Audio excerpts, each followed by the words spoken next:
বিসমিল্লাহির রহমানির রহিম। সূরা আল হাসর, আয়াত সংখ্যা 24টি, সূরা সংখ্যা 59, পারা 28। নবমণ্ডল ও ভূমণ্ডলে যাহা কিছু আছে সবই আল্লাহর পবিত্রতা বর্ণনা করে। তিনি পরাক্রমশালী, মহাজ্ঞানী। তিনি কিতাবধারীদের মধ্যে যারা কাফের তাদেরকে প্রথমবার একত্রিত করে তাদের বাড়ি ঘর থেকে বহিষ্কার করেছেন। তোমরা ধারণাও করতে পারোনি যে তারা বের হবে। তারা মনে করেছিল যে তাদের দুর্গগুলো তাদেরকে আল্লাহর কবল থেকে রক্ষা করবে। অতঃপর আল্লাহর শাস্তি তাদের উপর এমন দিক থেকে আসলো যার কল্পনাও তারা করেনি। আল্লাহ তাদের অন্তরে তাস সঞ্চার করে দিলেন। তারা তাদের বাড়িঘর নিজেদের হাতে এবং মুসলমানদের হাতে ধ্বংস করেছিল। অতএব হে চক্ষুমান ব্যক্তিগণ, তোমরা শিক্ষা গ্রহণ করো। আল্লাহ যদি তাদের নির্বাসন অবধারিত না করতেন তবে তাদেরকে দুনিয়াতে শাস্তি দিতেন, আর পরকালে তাদের জন্য রয়েছে জাহান্নামের আযাব। এটা এ কারণে যে তারা আল্লাহ ও তার রাসূলের বিরুদ্ধাচরণ করেছে। যে আল্লাহর বিরুদ্ধাচরণ করে তার জানা উচিত যে আল্লাহ কঠোর শাস্তিদাতা। তোমরা যে কিছু কিছু খরচুম বৃক্ষ কেটে দিয়েছ এবং কতক না কেটে ছেড়ে দিয়েছ, তা তো আল্লাহরই আদেশ, এবং যাতে তিনি অবাধ্যদেরকে লাঞ্ছিত করেন।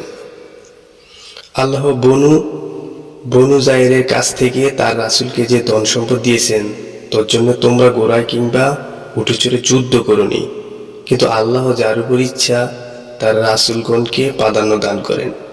আল্লাহ সবকিছুর উপর সর্বশক্তিমান। আল্লাহ জনপদবাসীদের কাছ থেকে তার রাসূলকে যা দিয়েছেন তা আল্লাহর রাসূলের, তার আত্মীয় স্বজনের, ইয়াতীমদের, অভাবগ্রস্তদের এবং মুসাফিরদের, যাতে ধন ঐশ্বর্য কেবল তোমাদের বিত্তশালীদের মধ্যে পুঞ্জীভূত না হয়। রাসূল তোমাদেরকে যা দেন তা গ্রহণ করো এবং যা নিষেধ করেন তা থেকে বিরত থাকো, এবং আল্লাহকে ভয় করো। নিশ্চয় আল্লাহ কঠোর শাস্তিদাতা।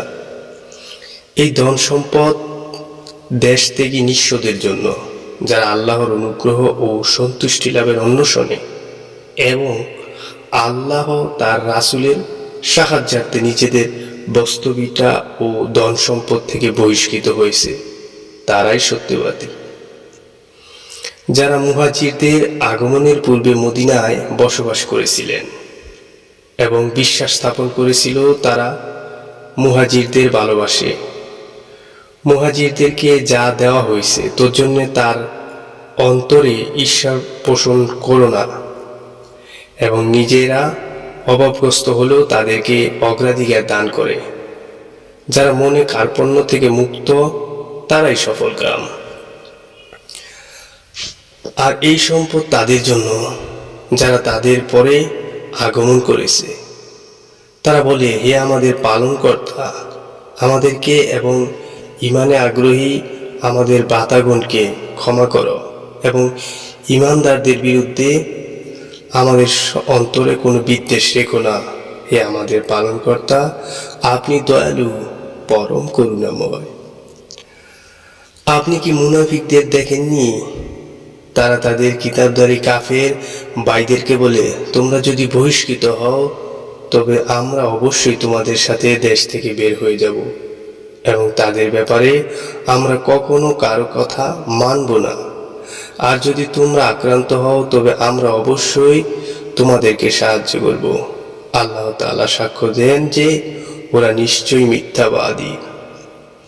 যদি তারা বহিষ্কৃত হয় তবে মুনাফিকরা তাদের সাথে দেশ ত্যাগ করবে না, আর যদি তারা আক্রান্ত হয় তবে তারা তাদের সাহায্য করবে না।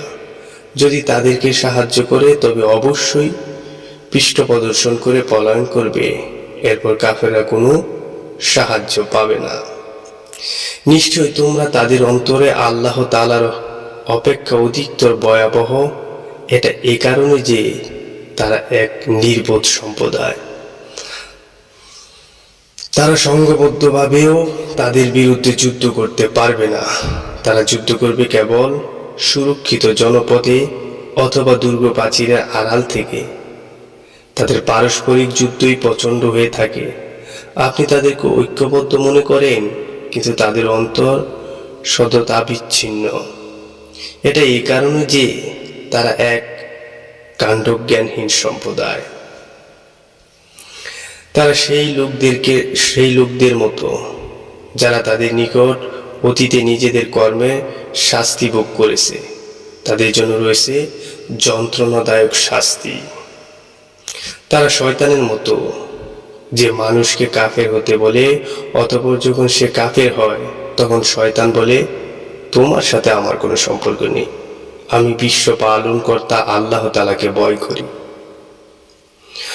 অতঃপর উভয়ের পরিণতি হবে যে তারা জাহান্নামে যাবে এবং চিরকাল তথায় বসবাস করবে।